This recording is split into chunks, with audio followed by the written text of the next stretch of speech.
سے کرتے ہیں. میں گزارش کروں گا جناب قاری آفتاب صاحب سے کہ وہ آئیں اور تلاوت قرآن حکیم سے ہمارے دلوں کو منور کریں.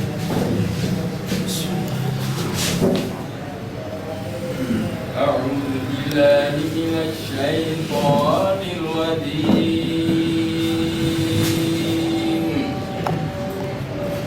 بسم الله الرحمن الرحيم.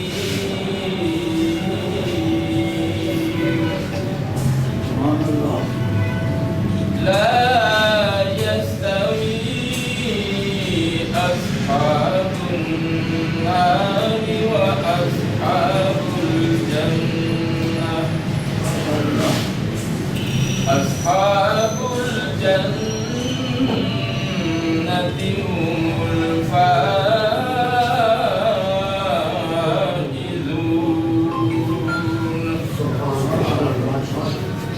لو أنزلنا هذا القرآن على جبل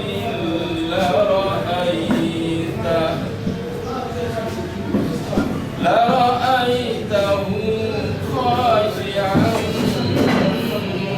متصدعا من خشية الله. وتلك الأمثال نضربها للناس لعلهم يتفكرون.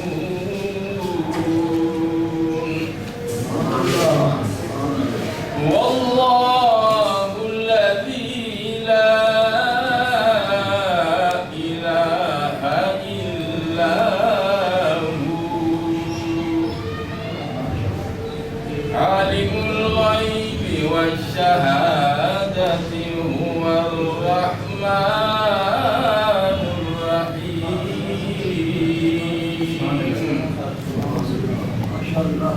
هو الله الذي لا إله إلا هو الملك القدوس السلام المؤمن المهيمن العزيز المهيمن العزيز الجبار المتكبر. سبحان الله عما يشركون. هو الله الخالق البارئ المصور له الأسماء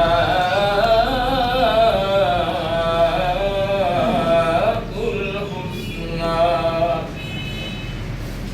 يسبح له ما في السماوات والأرض وهو العزيز الحكيم. صدق الله العلي العظيم. ایسی دعا خدا نہ کرے.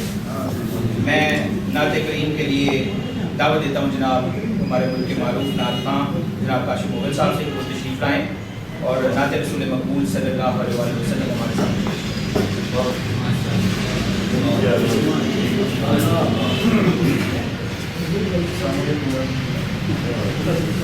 آپ کا شکریہ ادا کروں گا اور میرے ساتھ سارے مجھے بہت خوشی ہو رہی ہے کہ آج میں اس مجلس میں شامل ہوں. ساتھ سے بات کے درود پاک صلی اللہ علیہ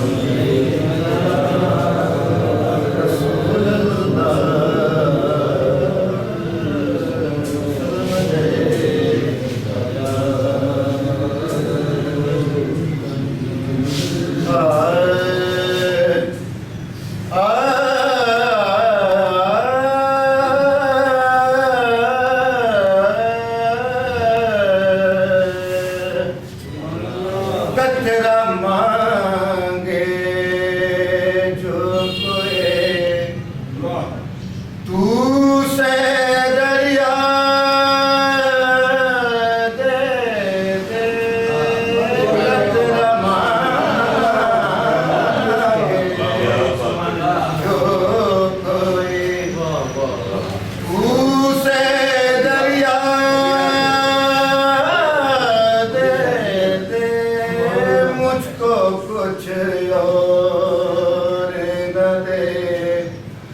بس اپنی تمنا دے دے قدرہ مانگے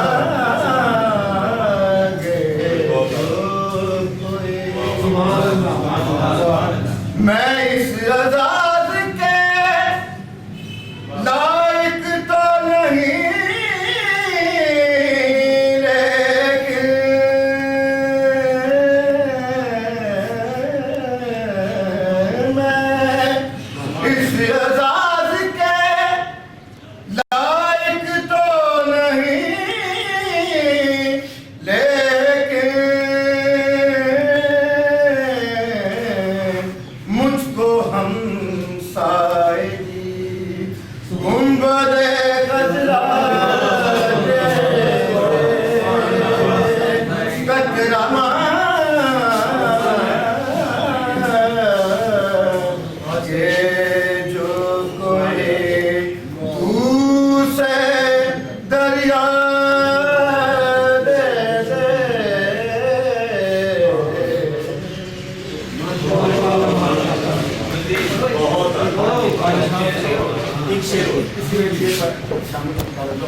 نبی کی آل سے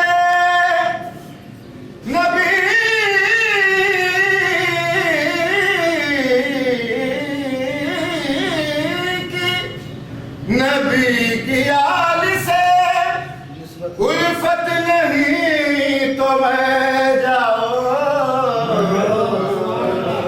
نبی کی آل سے الفت نہیں تو مر جاؤ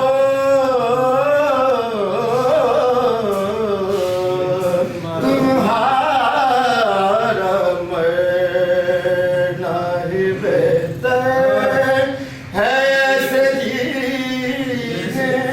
سے تمہارا مرنا ہی بہتر ہے سے جینے سے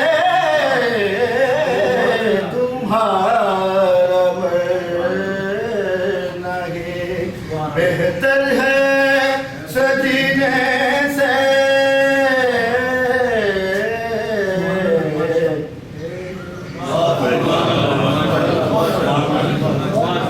کہ میں آپ کو رپورٹ دوں اپنے ٹینیور کے حوالے سے جو کہ کافی لمبا ہو گیا تھا، اور خوشی اس بات کی ہے کہ آج اس میں نئے لوگ شامل ہوئے۔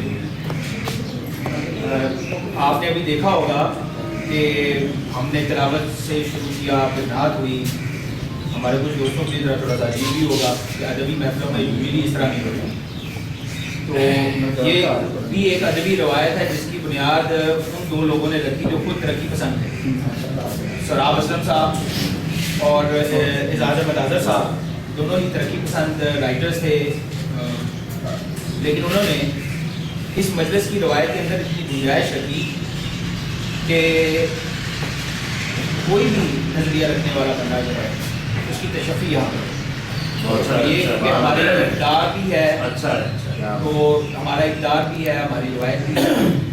تو آج میں رپورٹ پیش کر رہا ہوں اپنے ٹینیور کی، سابق صدر کی اجازت سے۔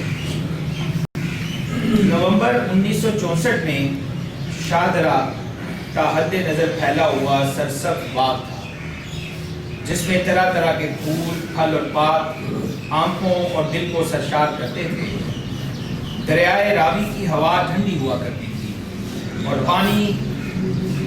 پانی کے بہنے کا شور بستی میں سنائی دیتا تھا۔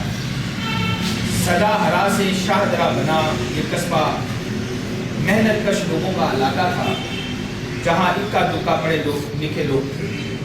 انہی میں سے سراب اسلم اور اعزاز احمد اظہر جو کہ پیشہ کے اعتبار سے وکیل اور نظریاتی اعتبار سے ترقی پسند فکر کے حامل تھے، انہوں نے اس باغ سدا ہرا میں ایک ایسا پھلدار پودا لگایا جس نے ایک ہی سال میں جوان ہو کر پھل دینا شروع کر دیا، اور یہ ننھا پودا مجلس احباب ادب سے جوان ہو کر مجلس احباب ادب فن بن گیا۔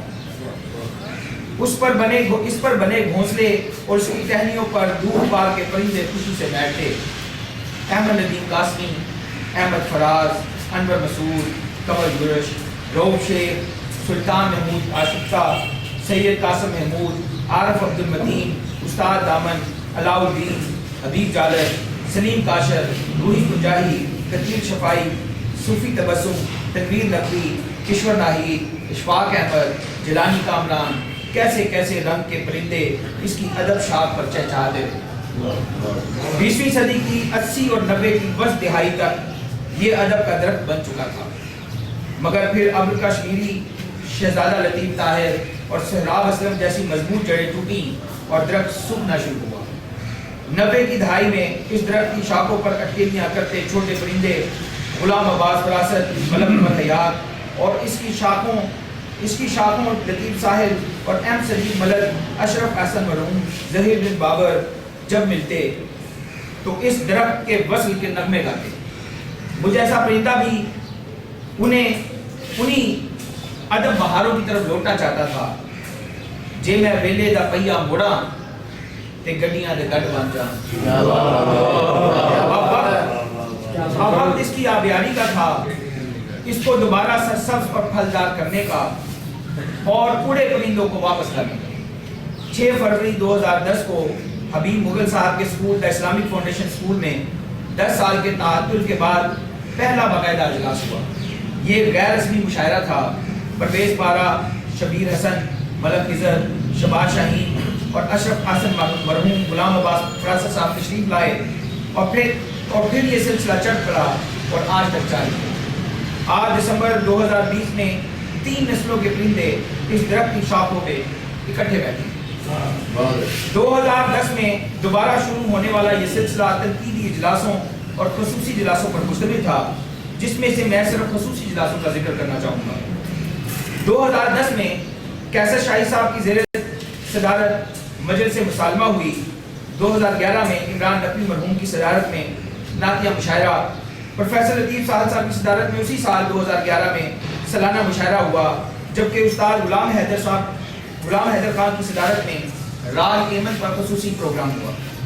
2011 میں ہی مجلس باب ادب و فن کی 50 سالہ تقریبات بڑی دھوم دھام سے منائی گئیں، جس میں اعزاز احمد آذر کی صدارت میں سالانہ مشاعرہ ہوا، رشید مصباح مرحوم کی صدارت میں شام افسانہ منائی گئی، جبکہ مہمان خصوصی اسلم سراج الدین تھے، جبکہ سالانہ شام موسیقی کا پروگرام بھی ہوا۔ 2012 میں پروفیسر لطیف صاحب کی صدارت میں سالانہ مشاعرہ ہوا۔ 2014 میں مرزا شاہین کے ساتھ شام منائی گئی۔ 2015 میں کیسر شاہی صاحب کے ساتھ شام منائی گئی۔ 2015 ہی میں سالانہ موسیقی کا پروگرام منعقد ہوا۔ 2016 میں شہزادہ سلطان احمد کے ساتھ شام منائی گئی۔ 2016 میں ہی سالانہ موسیقی کا پروگرام بھی وقوع پذیر ہوا۔ 2017 میں غلام حسین ساجد کی صدارت میں نعتیہ مشاعرہ ہوا۔ 2017 ہی میں سہراب اسلم مرحوم کے حوالے سے ایک خصوصی اجلاس ہوا۔ 2018 میں سالانہ موسیقی کا پروگرام منعقد کیا گیا۔ 2019 میں شاہد لال صاحب کی کتاب جو کہ منقبت اور نعت پر مشتمل تھی، اس کی تقریب پذیرائی ہوئی، جس کی صدارت جناب قاری سعادت جمیل صاحب نے کی۔ 2019 ہی میں استاد محمد اختر خان مرحوم کی یاد میں شام موسیقی کا اہتمام کیا گیا۔ 2020 میں نئی انتظامیہ کی تشکیل ہوئی اور اگلے ہفتے پروفیسر لطیف صاحب کے ساتھ شام منائی جائے گی، اور ساتھ ایک سرپرائز ان کے لیے تھا، وہ آج ہم سرپرائز کو اوپن کر دیتے ہیں، اور ان کو مجلس باب ادب و فن شاہجہاں کے حوالے سے خدمات پر لائف ٹائم اچیومنٹ ایوارڈ بھی دیا۔ جہاں مجھے اس بات پر فخر ہے کہ میں نے بھی مجلس باب ادب و فن شاہجہاں کی آبیاری کی، وہیں مجھے اس بات پر اللہ بزرگ و برتر کا شکر گزار ہونا ہے کہ جس نے توفیق عطا فرمائی کہ 2016 میں مجلس باب ادب و فن پر موجودہ جنرل سیکرٹری اشفاق احمد صاحب نے گورنمنٹ کالج یونیورسٹی سے ایم فل کا تھیسس کیا، جس کی وجہ سے مجلس باب ادب و فن شاہجہاں ادبی حلقوں میں دوبارہ روشناس ہوئی۔ اسی طرح 2019 میں بانی مجلس باب ادب و فن شاہجہاں سہراب اسلم صاحب کی زندگی اور ادبی خدمات کے حوالے سے نئے جوائنٹ سیکرٹری جناب سعید انجم صاحب نے ایم فل کا تھیسس کیا۔ اسی سال مجلس کے دیرینہ ساتھی اور معروف شاعر جناب اشرف احسن صاحب کا شعری مجموعہ عزیز بھی چھپوانے میں اللہ تعالیٰ نے مدد کی، اور 2019 میں ہی مجلس اور پنڈی آرٹ کے زیر اہتمام اس کتاب کی تقریب پذیرائی منعقد کی گئی۔ اب اس درخت کی شاخیں پھر سے ہری بھری ہیں، اس پر نئے پرندے بھی آ بیٹھے ہیں جو اس کی دیکھ بھال کرتے رہیں گے۔ خدا سے دعا ہے کہ مجلس کے اس ادب اور فن کے درخت سے شاہدرہ سدا ہرا رہے۔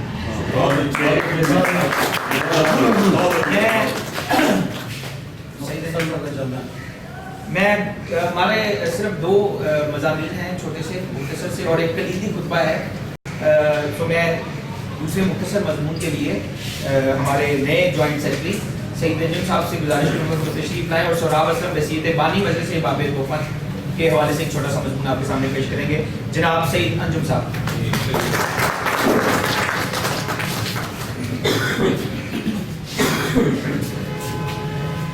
بہت شکریہ گلزار صاحب، اور مجلس کے صدر کی اجازت سے میں غیر مصنوع سہراب اسلم صاحب اور مجلس احباب توفن کے حوالے سے چند جو ہے وہ باتیں آپ سے کروں گا۔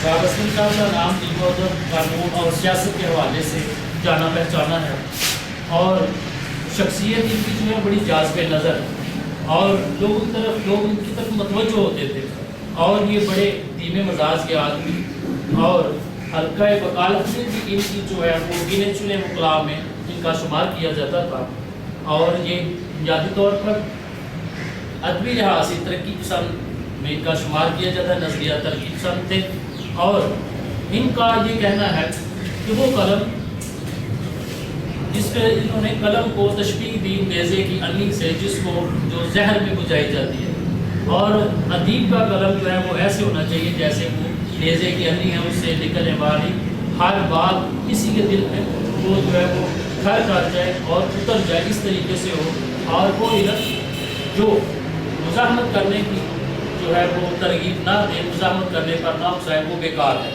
یہ سہراب اسلم صاحب کا کہنا ہے۔ اور اس کے بعد انہوں نے ادبی لحاظ سے 2 افسانوی مجموعے لکھے، جس میں ان کا ایک مجموعہ جنکے کی ناؤ اور دوسرا جنگل کی ہوا تھا۔ اس طرح ان کے جو مضامین ہیں وہ ماہنامہ منشور میں بھی چھپتے رہے، اور پھر اس کے بعد ان کے جو ہے وہ مضامین کراچی کے ڈائجسٹ میں بھی چھپتے رہے۔ اس طرح سے ان کی سوچ جو ہے وہ ایک انقلابی کی سوچ، اور ایک ایسے شخص کی سوچ جو کچھ گزرنا چاہتا تھا، اس طرح سے ان کی جو تھی وہ اپنی مجلس میں موجودگی تھی، اور یہاں آنے والے کو خوش آمدید کہتے، اور اس کی اس طرح سے تنقید کرتے کہ اس کو یہ گمان بھی نہ ہوتا کہ اس پر تنقید کی جا رہی، کسی کی دل آزاری کرنا ان کا کام نہیں تھا، یہ بلکہ آنے والوں کو خوش آمدید کہتے، اور اس درجے پر لے جاتے کہ وہ خود سے باتیں کرنے شروع کر دیتا۔ تو سہراب اسلم جو ہیں یہ بنیادی طور پر راجپوت خاندان سے ہیں، ان کا جو آبائی گاؤں ہے وہ گاما انڈیا کے اندر، وہاں سے یہ تقسیم کے وقت پاکستان آئے، اور آغاز میں یہ فیصل آباد کے علاقے میں ٹھہرے، اور وہاں سے یہ ملتان گیا، ملتان سے پھر یہ لاہور ان کا یہ سفر رہا، اور پھر اس کے بعد ان کی جو زندگی ہے تو حصوں پر مشتمل ہے۔ ایک ان کا حصہ ازدواجی ہے، دوسرا ان کا ادبی ہے، اور ہمیشہ انہوں نے ازدواجی پر ادبی جو ہے شخصیت، ادبی زندگی کو ترجیح دی، انہوں نے کبھی اپنے ازدواجی زندگی پر توجہ نہیں دی، جس کی وجہ سے ان کے نظریات جو ہیں وہ اور طرح کے ہیں۔ اب انہوں نے جو مجلس قائم کی وہ شاہدرہ ٹاؤن جو اب کی آبادی ہے، اور پہلا جو اس کا نام شاہدرہ پنڈ تھا، ایک ایسی بستی تھی جہاں پر پڑھے لکھے لوگ بہت کام تھے، ایسی جگہ پر ادب یا بیاری کرنا یہ بہت ہی مشکل کام تھا، لیکن یہ مشکل کام سہراب اسلم جیسا ہی شخص جو ہے وہ سر انجام دے سکتا تھا، اور کسی کی بس کی یہ بات واقعی نہیں تھی، اور یہ وہ 2 شخصیتیں ہی تھی جنہوں نے اس مجلس کو آگے لے کر بڑھی، جس میں پیش جو سہراب اسلم ہے، اور ان کے ساتھ اعزاز احمد آذر بھی ہے۔ اب ان کا ہی کام سہراب اسلم کا ہی تھا کہ جو ہر معروف ادیب کو اس مقوس طبقے کی آبادی کی طرف لانا، اور ان لوگوں کا یہاں آنا اس طرح تھا کہ لوگوں میں شعور اجاگر ہوا، لوگوں میں ایک نئے نظریات پلنے لگے، اور انہوں نے جو ہے سہراب اسلم ان چند لکھنے والوں میں سے بھی ایک ہیں جو نہ صرف خود ایک مضبوط شخصیت کے مالک ہیں اور اچھے لکھاری تھے، بلکہ انہوں نے شاہدرہ جیسے پسماندہ قصبے میں مجلس احباب الطفل جیسی ایک تاریخ ساز تنظیم کی بنیاد رکھ کر ادب کی کھیتی کی آبیاری کی۔ سہراب اسلم نے اس تنظیم کے ذریعے نہ صرف مقامی لوگوں میں ادبی شعور اجاگر کیا بلکہ نئے لکھاریوں کو ایک پلیٹ فارم بھی مہیا کیا، اور اس تنظیم نے درجنوں صاحب کتاب شاعر اور افسانہ نگار، ناول نگار، ناقدین پیدا کی، اور مجلس احباب الطفل کی صورت میں سہراب اسلم نے جو ادبی خدمت کی ہے ان کے قلب میں اس سے اور اضافہ ہو گیا۔ مجلس کے اجلاسوں کا سلسلہ سہراب اسلم کے دفتر میں ہی ہوتا رہا آغاز میں، اور پھر اس کے بعد مختلف جگہوں پر یہ منتقل ہوتا رہا، اور اس میں جیسا کہ آپ کو پہلے بتا دیا گیا کہ بہت سارے نامور ادیب، جس میں احمد الدین قاسمی، فیض احمد فیض، حبیب جالب، صوفی تبسم جیسے لوگ جو ہیں، روحی کنجاہی، عارف عبد المطیق جیسے لوگ جو ہیں یہاں پر آ کر اپنے علم کی شمع کو جہاں پر علم کی پیاس بجھاتے رہے، اور یہ سارا کارنامہ تھا تو سہراب اسلم کا تھا جو لوگوں کو یہاں متوجہ کرتا، یہاں لے کر آتا۔ حالانکہ راوی کے پار آنا لوگ جو ہے وہ اس وقت شاید مایوب سمجھتے تھے، لیکن یہ ساری کی ساری کاوشیں سہراب اسلم کے انحصار کی ہیں۔ اب یہ جو تنقیدی اجلاس ہوتے تھے، اس میں سہراب اسلم کی صدارت میں یا ان کی سرپرستی میں کہنے کے اجلاس ہوتے جہاں پر لوگ گھنٹوں کھڑے ہو کر اس اجلاس کی کارروائی کو سننا پسند کرتے تھے۔ یہ صرف انہی کا ہی تھا، بلکہ یہ سہراب اسلم کے بارے میں ان کے ایک قریبی دوست عبد الکریم کرالہ جو ایڈوکیٹ ہیں، وہ کہتے ہیں کہ ان کے بارے میں ایک جملہ مشہور تھا، جو ان کے پاس جاتا انہی کا ہو کے رہ جاتا ہے، وہ کسی اور دوسرے کی بات نہیں سنتا۔ بہت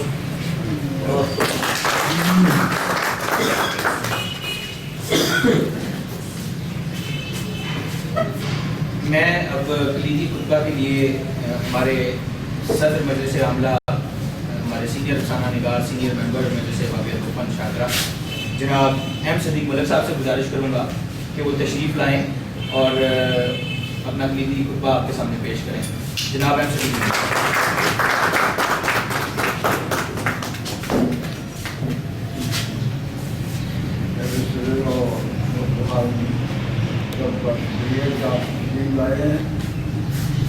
ویسے میرے مضمون میں جو کچھ ہے کافی حد تک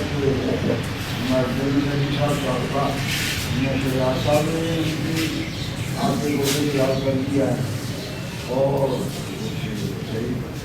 صاحب نے بھی روشنی ڈالی ہے، لیکن وہ نہیں ہے کہ میرے ملک میں تھوڑی تفصیل ہے سے عوام نے فنکشنس کیے، روایات بیان کی، اس کے اندر تھوڑی تفصیل ہے۔ اگر آپ سننا پسند کریں تو حاضر ہوں آپ کے مطلب شاہدرہ کی روایات، بلکہ تابندہ روایات۔ یوں تو شاہدرہ ایک تاریخی اور قدیم راوی کنارے آباد مشہور و معروف قصبہ ہے۔ لگتا یوں ہے کہ بیرونی امن آوروں کا پہلا پڑاؤ اسی علاقے میں ہوتا تھا، اور کچھ کارگر قسم کے لوگ یہاں ہی پھنس جاتے۔ اسی بنا پر مزار شاہ سندری کے بعد قبرستان دلی والا، مقبرہ جہانگیر اور نور جہاں، یہاں کے باغات کی وجہ سے ریلوے اسٹیشن کو شاہدرہ آباد کا نام دیا گیا، اور اسی طرح کی کئی زندہ و جلیل نشانیوں کی بدولت شہرت حاصل کرنے میں کامیاب شہزادہ حنیف، شہزاد حنیف دوستوں کے لیے جہانگیر ترین، یہ ہمارے دوست ہیں، تو جہانگیر ترین کا جو پی ٹی آئی میں مقام ہے، یہی مقام ہمارے دوستوں میں ان کا ہے، آپ سمجھ گئے ہوں گے۔ تو دوسرے ڈاکٹر مجید مرزا صاحب ہیں، وہ بھی سینئر ترین ڈاکٹر ہیں، وہ بھی ایک نشانی ہے شاہدرہ۔ تو